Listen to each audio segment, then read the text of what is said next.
Muito bom dia, meu irmão, minha irmã. Que felicidade poder estar aqui em mais uma manhã de domingo, aprendendo, estudando a palavra de Deus com todos vocês. Infelizmente, por causa das trágicas imposições da nossa pandemia, nós não podemos estar juntos fisicamente, ou na maioria dos casos não podemos estar juntos fisicamente.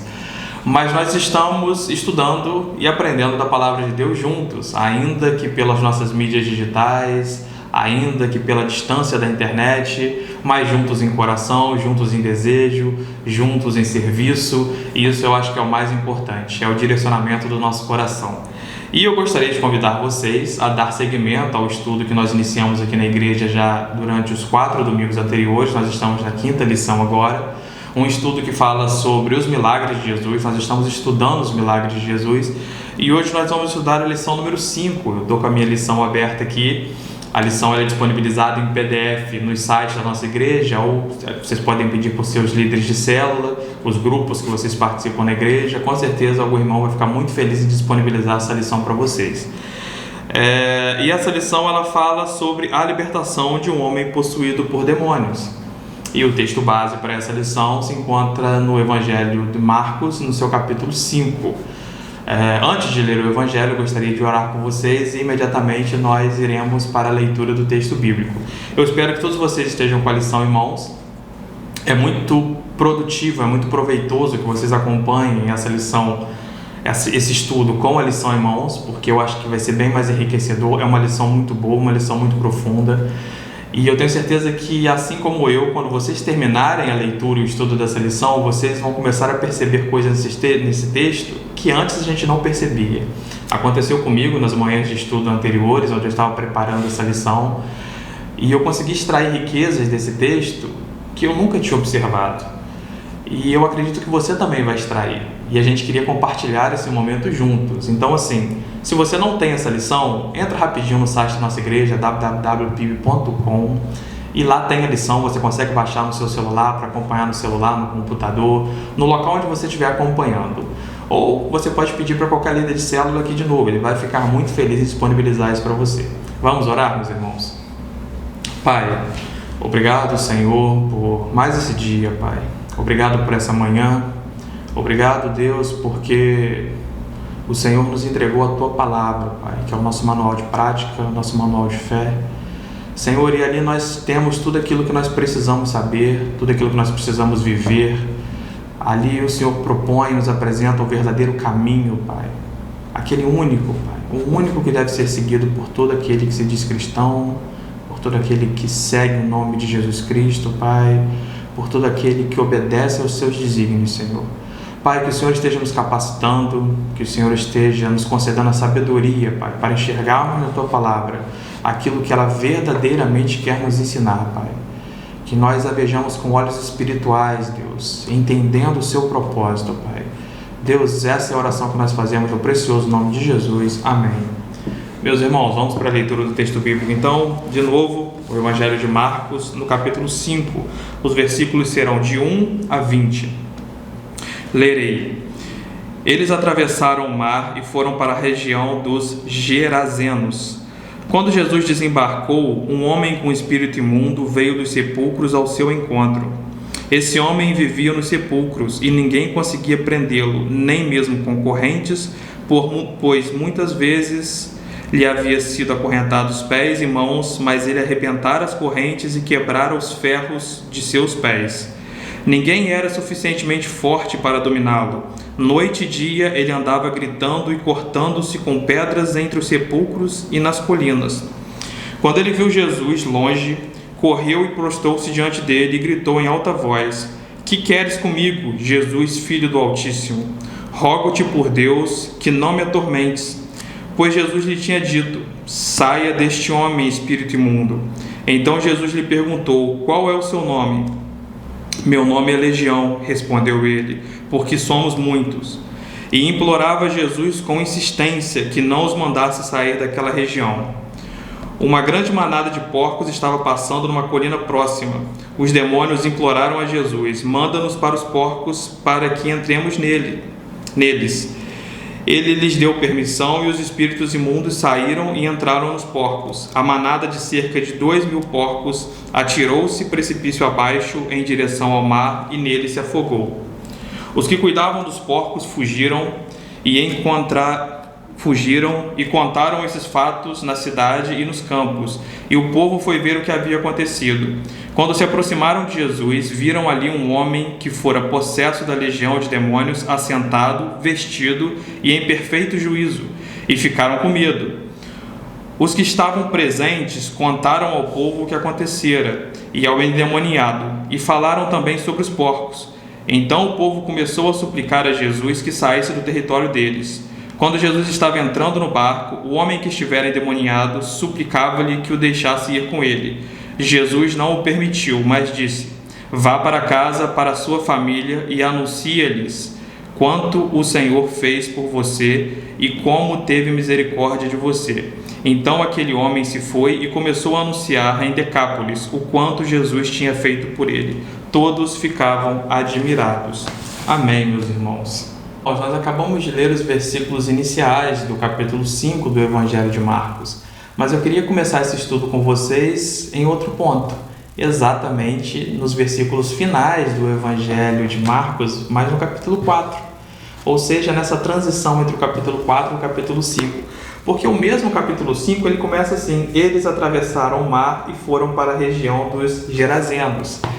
O que aconteceu nesse mar, meus irmãos, que é narrado no final do capítulo 4?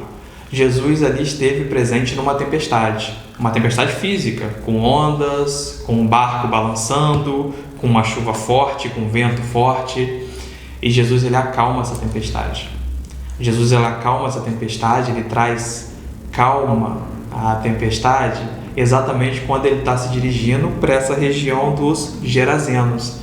E Jesus, na região dos Gerazenos, e isso para mim é impressionante, por isso que eu queria abordar essa passagem como um todo, Jesus ele se coloca de novo no meio de uma tempestade, tão violenta quanto a do capítulo 4. A diferença é que essa nova tempestade que Jesus estava enfrentando era uma tempestade que ocorria no interior de um homem. Essa tempestade acontecia no interior do endemoniado.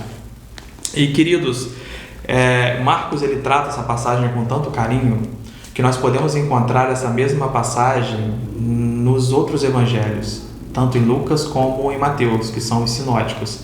Só que eles tratam essa passagem de uma maneira muito enxuta, muito objetiva. Se não me engano, Mateus ele aborda a passagem em 6 versículos. Marcos trabalha essa passagem em 20. Ou seja, Marcos quis explorar, Marcos quis trazer e apresentar para nós, enquanto leitores, enquanto aqueles que iam meditar na palavra de Deus, maior riqueza em detalhes. E assim, o mais belo para mim, e com certeza nós estamos desfrutando desses ensinamentos nos estudos que foram feitos anteriormente, que os milagres de Jesus eles nunca se resumem unicamente no milagre. O milagre é parte de uma mensagem maior, é parte de um ensinamento maior, e nós vamos extrair isso desse estudo. E quais seriam esses ensinamentos, pelo menos que eu consegui trazer para a minha vida e que eu acredito que é a proposta do autor dessa lição, que é o nosso querido Diego Mota? O primeiro ensino que eu tiro é que Jesus sempre vai prevalecer sobre o caos e sobre a destruição. Jesus esteve diante de uma tempestade física, onde todos aqueles que estavam com ele sentiram medo, e Jesus acalma aquela tempestade. O mar se acalma, o vento se acalma, a chuva se acalma, e depois Jesus se insere numa tempestade pessoal. E Jesus controla aquela tempestade. Então Jesus sempre vai prevalecer sobre o caos e a destruição. E a segunda lição, e essa também a gente vai desenvolver mais para o final do nosso estudo, é que o importante para Jesus são as pessoas. E essa é uma mensagem que ele nos ensina. O valor está nas pessoas, não em bens materiais, não em riqueza, não em dinheiro, se concentra nas pessoas. Então eu queria trabalhar com você esses 2 aspectos. O primeiro deles, nenhum caos, nenhuma destruição, nada disso é suficiente para abalar a figura de Jesus. Ele prevalece e ele traz equilíbrio. E o segundo ensinamento é que Jesus valoriza pessoas e não bens materiais. Então vamos começar a estudar essa lição com mais afinco? Irmãos, quando nós lemos esse capítulo 5, talvez nós estejamos diante de uma das mais pesarosas narrativas bíblicas da miséria humana. Se nós lemos do versículo 2 ao versículo 5, versículo 6, nós vamos ver o evangelista nos descrevendo uma pessoa que era presa por correntes, uma pessoa que vivia entre os sepulcros, que tinha barra de ferro preso em seus pés. Ele rompia todas elas, nada o segurava, ninguém tinha força para domá-lo. Ele vivia num contexto em que a sociedade ao seu redor certamente tinha medo da sua violência, da sua agressividade. Quando nós juntamos tudo isso, nós vemos que o evangelista ele está nos apresentando um animal, um homem que já tinha perdido suas capacidades racionais. Ele já tinha, a esfera dele estava completamente fora da razão humana e ele tinha se entregado à bestialidade. Era um animal selvagem. E tão prova disso é que no versículo 4, quando ele fala que ninguém era suficientemente forte para domá-lo, Marcos ele utiliza uma palavra que em grego, no texto original em grego, é damaso. O domá-lo, o dominar, em grego está damaso. Irmãos, essa palavra só é utilizada em mais um momento nas Sagradas Escrituras, que é na Epístola de Tiago, capítulo 3, versículo 17. E em Tiago ela é utilizada no sentido de domar uma fera selvagem. Ou seja, o que Marcos está nos dizendo aqui nessa passagem bíblica era: eles estavam diante de uma fera selvagem, já não era mais homem, já não tinha mais traço humano naquela pessoa. Era uma besta selvagem, era um animal perigoso que oferecia risco a quem quer que se aproximasse dele. Ou seja, era um lugar que ninguém queria ir. Ninguém quer estar na presença de um animal selvagem, de um ser violento, de um ser perigoso, seja ele humano ou não. Ninguém racionalmente quer estar nesse lugar. Ninguém, com exceção de Jesus Cristo. E vamos tentar estudar esse contexto. Vamos tentar estudar o contexto ao qual o endemoniado dos Gerazenos ele se encaixa, aonde ele vive, o porquê dele vive, o contexto social que abriga essa besta, a realidade que permeia o seu redor. E a primeira coisa para a gente estudar é o local. É a gente entender o que aquele local significava. E eu não estou falando exatamente do sepulcro, a gente vai falar sobre o sepulcro, mas eu estou falando especificamente sobre a região. A região, queridos, é aquilo que era chamado de Decápolis. Eram as 10 cidades ao leste do Jordão. Quando Pompeu invadiu Roma, no ano 63, salvo engano, antes de Cristo, ele estabelece essas 10 cidades. Ele pega essas 10 cidades e ele converte a cultura dessas 10 cidades numa cultura helenística pagã. E o desejo de Pompeu é que essas 10 cidades elas se tornem a vitrine da cultura romana, da cultura helenística pagã. Então, era um homem com espírito impuro habitando um local impuro. E eu não estou falando aqui de sepulcro, eu estou falando da região em si. Era uma região que para os judeus era impura, porque era uma região dominada por gentios. E lá estava Jesus, falando com um espírito impuro em um local impuro. E aí a gente vai para o segundo aspecto, que é o sepulcro, que também tem um peso absurdo na cultura judaica. Se a gente for no Antigo Testamento, a gente vai ver que, principalmente no Pentateuco, de maneira bem específica, que qualquer judeu que tivesse contato com o sepulcro, com a morte, digamos assim, a morte era vista com certa impureza pelos judeus. Se você tivesse contato com um defunto, com um corpo, com um morto, se você ajudasse a carregar esse corpo, se você tivesse contato com o sepulcro dele, se você tivesse contato com as vestes que ele usava quando foi morto, ou as vestes que cobriram seu corpo, qualquer material de homenagem, qualquer coisa, qualquer contato com a morte, no cenário judeu era visto com impureza. E você tinha que se purificar durante 7 dias. Então era um homem que estava numa região impura, mas acima de tudo, num ambiente que os judeus condenavam ao extremo, porque significava impureza, era um ambiente de morte, literalmente de morte, meus irmãos.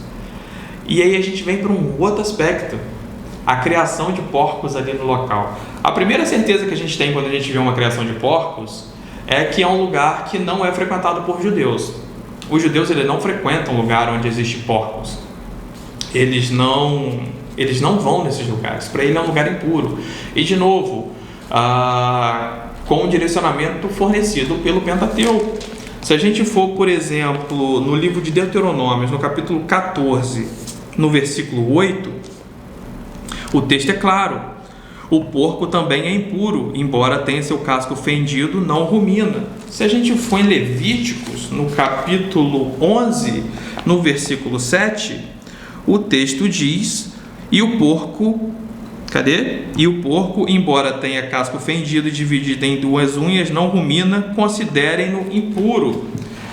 A Mishnah, meus irmãos, que é um conjunto de escritos rabínicos orientando a prática, a vida judaica, ela é mais enfática ainda nesse aspecto. A Mishnah ela preceitua o seguinte: ninguém pode criar suínos em nenhum lugar, é taxativo. Nenhum judeu pode criar suínos em nenhum lugar, é um animal impuro, você não pode ter contato com ele. Ou seja, vamos lá, Jesus estava na presença de um espírito imundo, em um local imundo, onde existiam pessoas com funções imundas, que eram os criadores de porcos. E isso é tão emblemático que os judeus, essa criação de porcos, na maioria das vezes, porque o judeu não consumia porcos, na maioria das vezes, essa criação de porcos, ela era para alimentar o exército romano, que oprimia os judeus. Isso não tem nada a ver com a crença dos judeus na impureza dos porcos. É só um contexto social que eu estou falando. Na maioria das vezes, essas criações de porcos, ainda mais em grande escala, elas eram mantidas para alimentação dos exércitos do Império Romano, que oprimia o povo da Palestina naquela época. Então, meus irmãos, Jesus se encontrava com um homem de espírito imundo, em meio aos sepulcros imundos, rodeado por pessoas empregadas com funções imundas. Tudo isso num território imundo. Ou seja, era imundície no contexto judaico para todos os lados. Mas Jesus estava ali. Jesus estava ali.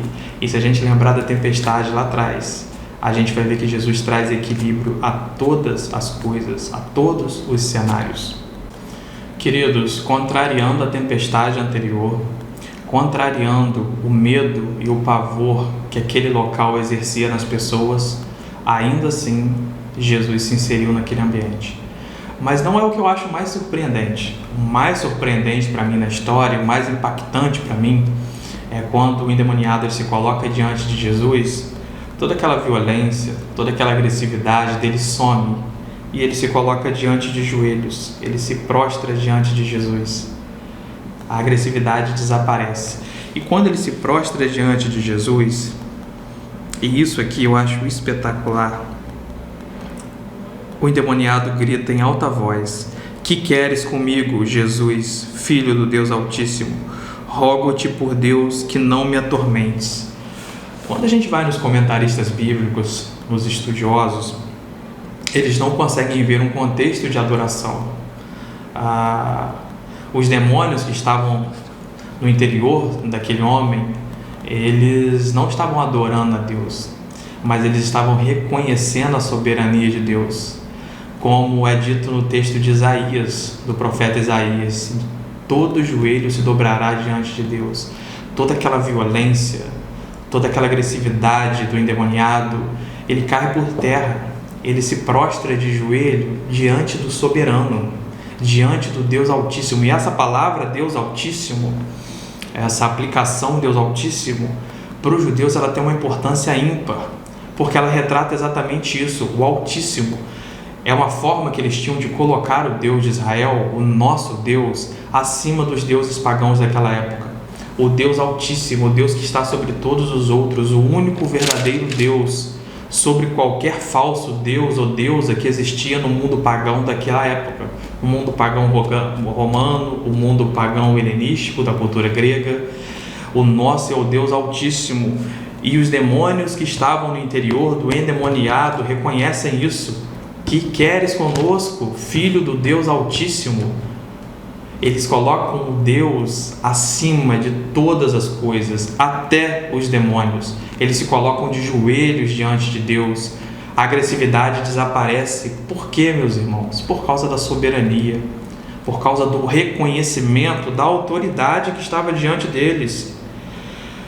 E quando Jesus pergunta quem eles eram, e isso também é um traço da cultura judaica, os escritos judaicos, os escritos rabínicos, o Talmud, a Mishnah, eles fazem essa aplicação de que você perguntava o nome do demônio para você adquirir domínio, ou pelo menos que você trabalhasse melhor o processo de exorcismo. Mas não foi por isso que Jesus perguntou o nome ou quem estava ali. Jesus não precisava saber o nome. Jesus tinha domínio sobre eles, e isso é demonstrado assim que o endemoniado se encontra com Jesus, é joelho dobrado, porque o que estava diante dele era Jesus Cristo, Filho do Deus Altíssimo. Não havia dúvidas de quem era hierarquicamente superior nessa relação, meus irmãos. Não existiu nem debate, existiu joelho dobrado. Existiu reverência e reconhecimento da soberania de quem estava diante deles. Era Jesus Cristo, Senhor da vida. E quando Jesus Cristo pergunta, retomando, que os demônios respondem legião, a legião, meus irmãos, também tem uma importância ímpar para o cenário que eles estavam vivendo. Para a gente, às vezes, pode parecer assim, a legião é muita gente, é um número muito grande de pessoas, mas para o contexto dos judeus naquela época, tinha um significado próprio. De novo, quando a gente volta lá atrás, quando Pompeu invade o território da Palestina em 63 a.C., o maior contingente, o maior destacamento de soldados romanos, ou seja, aquela tropa que era mais brutal, mais violenta, porque tinha um número maior de soldados, aquela que oprimia com mais facilidade, era chamada de legião. Eram aproximadamente 5.600 soldados romanos. Para compor uma legião romana, 5.600 soldados romanos. Então, quando os demônios que estão no endemoniado de Gadara, que ele identifica que é uma legião, ele se aplica ao contexto daquela época. Ele se aplica a uma situação de opressão. Tal como o exército romano oprimia os judeus, uma legião de demônios oprimia aquele demoniado. Era uma aplicação literalmente contextualizada. O simbolismo contido nessa passagem é esse. A mesma opressão que o exército romano exerce com a sua cultura pagã sobre o povo judeu é a mesma opressão que nós estamos exercendo sobre a vida desse homem. Nós roubamos a identidade desse homem, nós oprimimos, nós fragmentamos a existência dele, a sua racionalidade, o seu desejo, o seu coração. Nós destruímos a sua cultura, nós destruímos a sua vontade, nós fizemos com que esse homem se tornasse um escravo em um lugar impuro, entre sepulcros impuros. Essa é a opressão demoníaca, essa é a legião, essa é a importância desse nome, desse termo, na aplicação desse versículo. Significa uma opressão tamanha que destrói a essência, que destrói a sua identidade. E, meus irmãos, a autoridade é tão